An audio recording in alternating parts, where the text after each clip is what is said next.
My name is Mildred Taylor, and 3 days after I buried my husband, I was told to get out of my own family. We were sitting in the law office, the air thick with the scent of old leather and silence that made your throat dry.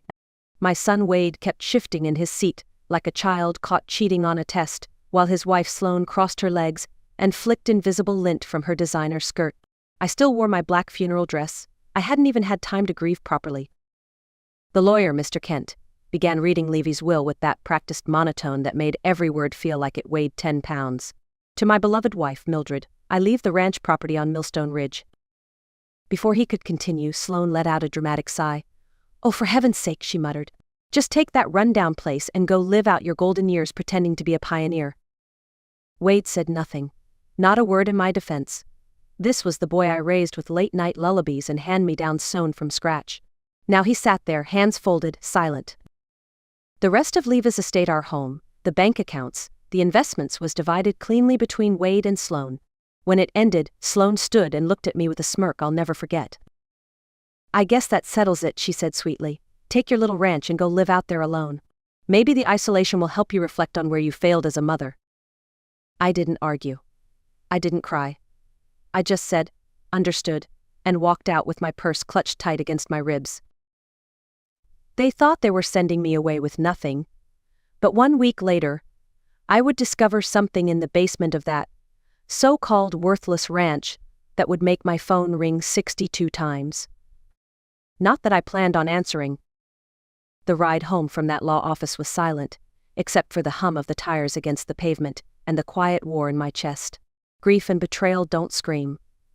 They whisper in your ribs, settle behind your eyes, and make everything look unfamiliar. Wade didn't offer to walk me to the car. He didn't even look up as I passed him. Sloane waved me off like I was a waiter she no longer needed. I kept hearing her voice replay in my head, maybe the isolation will help you reflect on where you failed as a mother. Like she was doing me a favor. 40 years. That's how long I stood by my family. Through layoffs, surgeries, unpaid bills, and forgotten birthdays. I was the glue, the one who made sure there were Christmas gifts even when we couldn't afford them. The one who worked double shifts at the diner so Wade could get braces and a halfway decent shot at college. But now I was a burden with a ranch. When I got home, I walked through the front door for what I knew would be the last time. The house still smelled like Levy's cologne, sandalwood, and coffee, and the sound of his last breath still lingered in the corners of our bedroom. I didn't belong here anymore, not in their eyes. I packed alone. No one offered to help, no calls from Wade, no visit from the grandchildren. Sloane had made it very clear that I was not welcome in their version of the future. I boxed up memories like they were leftovers. Photos, hand-stitched blankets, the old clock from the kitchen wall. Things nobody else wanted. Sloane had called them clutter. When I pulled out of the driveway, my car filled with boxes and dust, I caught a glimpse of Sloane watching from the upstairs window. She wasn't sad. She wasn't regretful. She looked satisfied. That was the moment I stopped crying. Not because I wasn't hurt, but because I understood something new. They hadn't just written me out of the will. They'd written me out of the story. But what they didn't know was that sometimes the ending you're handed isn't the one you keep. Sometimes it's just the beginning of something else entirely. The road to Millstone Ridge was nothing but gravel, weeds, and potholes deep enough to swallow a wheel. I hadn't been to the ranch in years. Levi inherited it from his grandfather, but he never wanted much to do with it. Too much work, he used to say. Too many ghosts. Back then, I thought he meant the past. I never imagined he was being literal. The ranch house appeared at the end of the winding path like a tired old friend peeling paint, crooked porch steps, one shutter hanging by a rusted hinge. But it was mine now. Mine, because no one else wanted it. Not out of love or intention, but rejection. I found the key where Levi always kept it, under the third board on the porch. The door creaked open to reveal a house blanketed in dust and silence. Furniture covered in white sheets. Faded curtains. A smell like time itself had settled into the floorboards. It felt like exile. I dropped my bags in the front room and sank into the old armchair near the fireplace. The silence pressed in on me. No voices, no footsteps, no phone buzzing with requests or reminders. Just me, and the sound of my own breath. For the first time in my life, I wasn't anyone's wife, or mother, or unpaid helper. I was just Mildred, and I wasn't sure who that was anymore. Over the next few days, I kept busy. Cleaning, organizing, wiping down windows until my arms ached. I told myself it was for hygiene, but the truth was, I needed to move, to do something. Grief settles into idle hands. In the kitchen, I found a loose board in the pantry. Behind it was a small metal box. Inside were old letters handwritten, yellowed with age, and tied with twine. The name signed at the bottom of each one made my breath catch. Elena. A name I'd never heard before. There were also maps, notes, photographs, and something else that would change everything. But I didn't know that yet. That night, I stood outside on the porch, looking out over the land they had cast me onto. They thought they had buried me. They didn't know I was standing on something powerful. Something they had overlooked for generations. The box I found behind the pantry board wasn't just full of letters. It was full of secrets. Old love letters written in Spanish, dated from the 1940s, delicate but intense, each one from a woman named Elena to a man she called Sam. Sam, that was Levy's grandfather, Samuel Taylor. The letters were full of emotion, yes, but also something else. References to land surveys, mineral veins, and phrases like the copper runs deep. At first I thought I was reading metaphors, but as I sorted through the maps and documents, the words took on a different weight. This wasn't poetry, it was evidence. Elena wrote about the claim, the bureau, and a dream they shared of building a life on what lay hidden beneath the ridge. She talked about secrecy, about keeping the knowledge safe from those who would misuse it. She even mentioned a tunnel. I took the letters to the one person in town who might remember that far back Ruth Harmon. She was Levy's Sunday school teacher once, and she'd never liked Sloane, which already made me trust her judgment. When I showed her the letters, her eyebrows lifted. "Oh, honey," she said, "so you finally found what Sam buried." My heart skipped. "You know about this?" "Everybody used to," she said.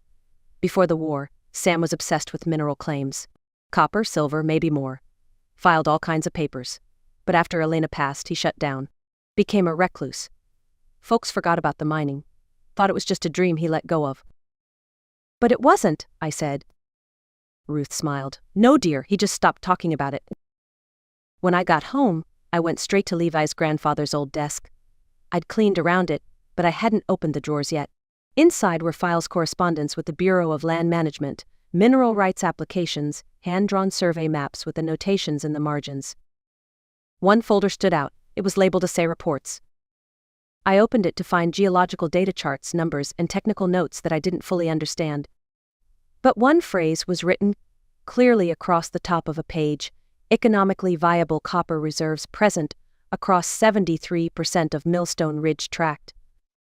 My hands trembled. The ranch Sloane had mocked, that Wade had dismissed, wasn't just some forgotten relic of a family feud. It was a gold mine, or rather a copper mine. And somewhere beneath the creaky floorboards and sagging roof, the very thing they'd tried to throw away was about to make me more powerful than they'd ever imagined. After Ruth confirmed what the papers hinted at, I knew I couldn't stop. I started going through the entire house drawer by drawer, floorboard by floorboard.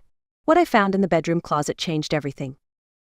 Behind a false back panel, wrapped in oilcloth to protect it from moisture, was a thick manila envelope.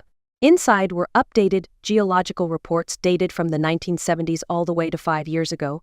Not guesses, not rumors, but professional assessments detailed to the decimal point. There were drill samples, soil analysis, a feasibility study. One line stood out in bold, high-grade copper ore, present projected yield, substantial over 20-year period.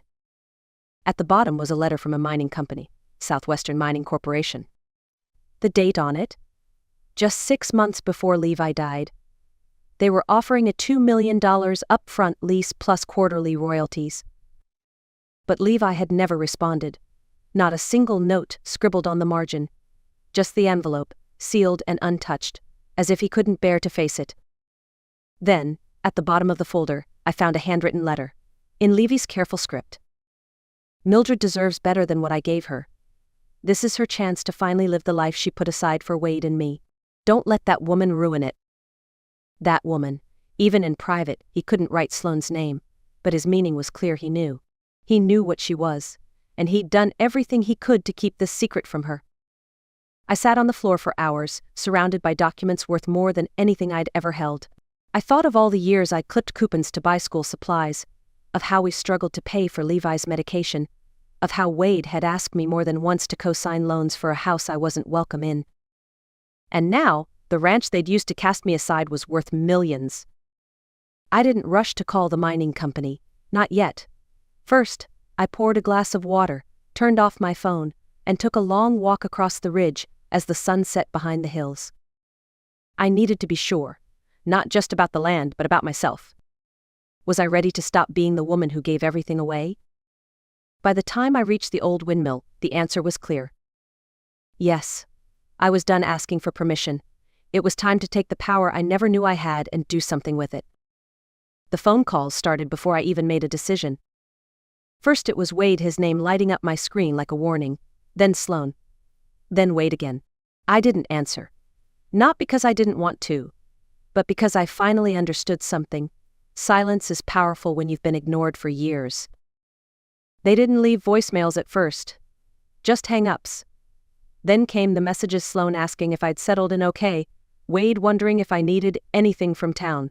Their sudden concern felt like perfume sprayed over rot. And then, the truth. A message from Wade, his voice tight. Hey Mom, we've run into a bit of a financial hiccup. Property taxes went up and well, Sloan wants to remodel the kitchen. We were wondering if you might be able to help us out. Just short term. Maybe 50,000? 50,000. Like it was pocket change. Like it wasn't nearly twice what I made in a year waiting tables back when I was raising him alone. I didn't reply. Not until the next morning, when the sun was rising over the hills and the papers were spread across my kitchen table. The lease agreement from Southwestern Mining sat beside a fresh cup of coffee. I picked up the phone and finally returned Wade's call. He answered on the first ring. Mom, thank God. We've been trying to reach you. I know, I said. I've been busy. Look, we might have said things we didn't mean. Sloan was upset. We all were. Losing Dad, it hit us hard. She told me to go play farmer, I said calmly. Told me I failed as a mother. That's not grief, Wade. That's cruelty. He was quiet. She didn't mean it like that. How did she mean it? Another pause. Then, Mom, what do you want me to say? That we were wrong. That we hurt you. Fine, I'm sorry. She's sorry too. But not sorry enough to stop asking for money. His voice got quieter. We're in a tough spot. I let that hang in the air before asking, Wade, are you happy? The question seemed to catch him off guard. What? With her, with how things are. He hesitated. She has high standards. That's one way to put it. Mom, what is this about? I leaned forward, my voice firm. It's about the mining lease. I've signed it. And by this time next month, I'll have more money than your father and I earned in our entire lives. Silence. Then, you're serious? I am. And suddenly his tone changed. He started talking about merging properties, sharing investments, building me an apartment over their garage so I could be close to the grandkids. I smiled, not out of joy, out of clarity. 3 weeks ago you sent me away like garbage. Now that ranch is worth millions, and suddenly you want me close again. Mom, we just want what's best for everyone. No, Wade. You want what's best for yourselves, but I'm not your backup plan anymore. I'm not your silent safety net. If you want a relationship with me, it starts with respect, not need. And with that, I hung up. For the first time, not out of pain but out of power. The contract was signed on a crisp Thursday morning. I wore a navy blue pantsuit I hadn't owned 2 weeks ago, bought on a trip into the city specifically for this meeting. At the law firm of Wells Harmon, I sat across from Patricia Wells, a mineral rights attorney with sharp eyes and a no-nonsense tone. She reviewed every clause of the lease with Southwestern Mining, every royalty schedule, every clause about land use and termination rights. This is a very favorable agreement, Miss Taylor, she said, sliding the final page toward me. You're in a strong position. When I signed my name, I didn't just ink a deal, I closed a chapter. A lifetime of self-sacrifice, of being quiet, of making myself small so others could shine. I left that office a landowner, a businesswoman, and most importantly, my own person. Within 2 weeks, $4 million landed in my account. The quarterly royalties would begin soon after. I hired a financial advisor. I paid off Levi's lingering medical bills. I made a donation to the local women's shelter. And then I drove back to Millstone Ridge with groceries in the back seat, and a peace in my chest I hadn't felt in decades.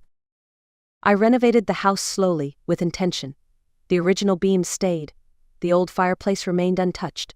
But now there were energy-efficient windows, solar panels on the roof, new plumbing, fast internet, and a reading nook that overlooked the ridge. I took a photography class and started documenting the changing seasons. I bought hiking boots. I took day trips into nearby towns. I joined a community geology course just to understand the ground beneath me and what it had always been worth. Wade kept calling. His tone changed, less desperate, more reflective. He told me Sloan had moved out, that the kids missed me, that he was in therapy, learning about boundaries. I didn't rush to respond, but when he called just to tell me that Emma made the honor roll, I called back. Because I wasn't bitter. I wasn't angry. I was free. For the first time in my life, I was living not for someone else but for myself. And in that quiet freedom I discovered something far more valuable than copper. I discovered me. 6 months later, I sit on my front porch each morning with a cup of strong coffee and the sunrise stretching across the hills of Millstone Ridge. The copper mine hums quietly in the distance, but the real transformation happened above ground right here in me. I'm not the woman who left the lawyer's office in tears. I'm not the mother who waited for scraps of kindness from her own family. I'm Mildred Taylor, landowner, grandmother, survivor, and finally the author of my own story. If you've ever felt discarded, diminished, or overlooked by the people you gave everything to, just know, your story doesn't have to end in silence. Sometimes the greatest revenge is simply living a life you love, on your own terms. If this story resonated with you, leave a comment below and share your experience. And if you know someone who needs to hear this, send it to them. Thank you for listening. I'll see you on the porch.